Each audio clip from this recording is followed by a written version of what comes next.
When discussing the importance of digital forensics, it's important to understand these key points of control, ownership, and intent.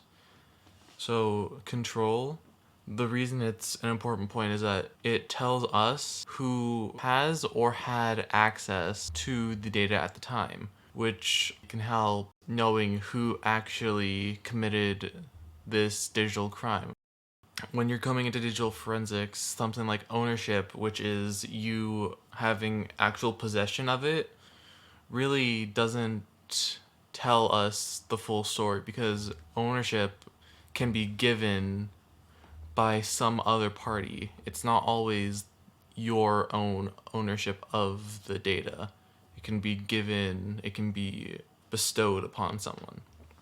And the intent when talking about digital forensics or digital crime in general is what people plan on doing with the data. The difference between human trafficking and just having a picture of someone is the intent behind it. Because someone can have just a picture of someone who wanted that picture taken, but the intent behind that can differ from person to person. This evidence, these pictures, they all have to be authenticated. This authentication is done through hashing. These different hashing forms are able to solidify whether that is the same photo, video, whatever. Even if you use multiple hashes, that same thing will have the same hash through each different hashing method, no matter how many times you run it. So if you run 6 hashes on the same program and they all show up the same every time, then that means that it's authentic. The chain of evidence is basically showing what evidence is and where it really is, who has it, when was it uncovered, so on and so forth, so that way we know who actually controlled the evidence at the time, to show that there was really no tampering, or to show that there was tampering of it at the time. Tampering with evidence is defined as any action that destroys, alters, conceals, or falsifies any sort of evidence, which may include any object, a document, or any sort of record useful to an investigation or inquiry.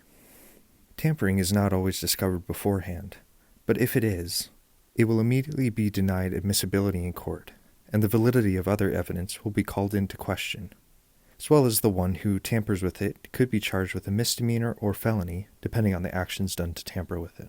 If not caught, the evidence runs the risk of creating a false impression that someone else committed a crime, leading to that innocent person being accused and charged with that crime, perhaps even found guilty. At the very least, the guilty party may very well get away with their crime. Evidence is required to meet several burdens in order to be admissible in court. To list a few, the evidence must be relevant, meaning that it would make the existence of a fact more or less probable than it would be without the evidence. If the evidence could be confusing or misleading to jurors, or cause them to be unfairly prejudiced against the defendant, overriding its probative value, it may be thrown out by the judge. There are also several types of evidence that must meet standards set out by various Supreme Court cases in order to be reliable, and therefore admissible.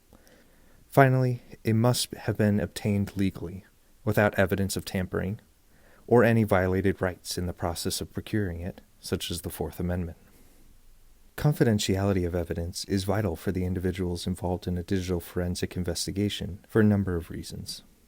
The information that is being sifted through for the evidence may involve sensitive or private information that may or may not be involved in the case, yet is revealed to the investigator. In addition, pieces of the person's private life, private company information, or private information that may be kept for other people for one reason or other, may be used or at least viewed as part of the investigation. But unless it will be relevant to the investigation, it should be allowed to stay private.